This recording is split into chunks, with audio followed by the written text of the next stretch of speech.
ნიკა, თქვენ როგორ უყურებთ, რომ მოხერხდება აი ამ ომის თქვათ ჩაქრობა თუ დასრულება, როგორც ამას ამერიკის პრეზიდენტი აცხადებს, არის დღეს ამისი შესაძლებლობა, რომ ეს ომი დასრულდეს და თუ დასრულდება, უკრაინა როგორ რჩება, ანუ ამ ომში გამარჯვებული რჩება ამ ომით?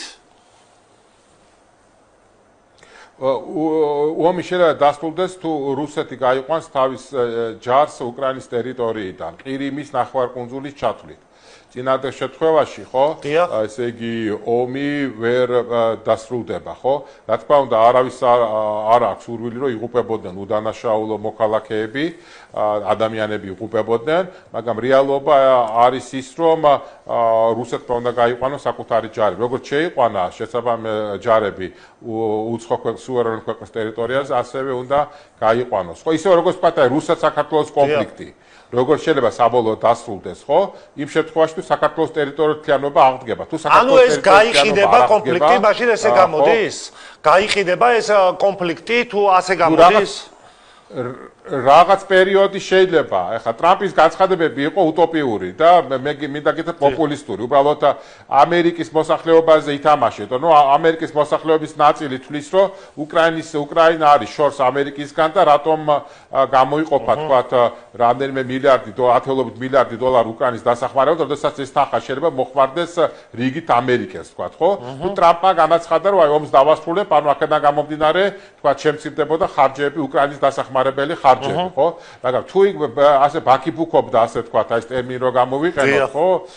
ესე იგი ყოველდღიური, რომ ომს დავასრულებ 24 საათში, დიახ, კი ბატონო, 24 საათში რატომ ვერ დაასრულა? ან რა ვიცი, ხა გრენლანდიის შემოერთება უნდა, იქ მექსიკის ყურის, ხო, მაგრამ ჯერჯერობით ჩვენ კარგად ვხედავთ და ვერთა დაიფაროს, ხოთაშოთო, ხა მისი განცხადებები არის ცოტა ექსტრაორდინალური და მისი განცხადებები ამ შემთხვევაში, თქვათ, არ შეესაბამება დემოკრატიული ქვეყნის, ანუ ამერიკის შეერთებული შტატების, ასე თქვათ, პრეზიდენტის სტატუსს. ანუ ამერიკის დემოკრატია საფრთხეში არის ტრამპის პირობებში, ამის თქმა გინდათ ბატონ ნიკა?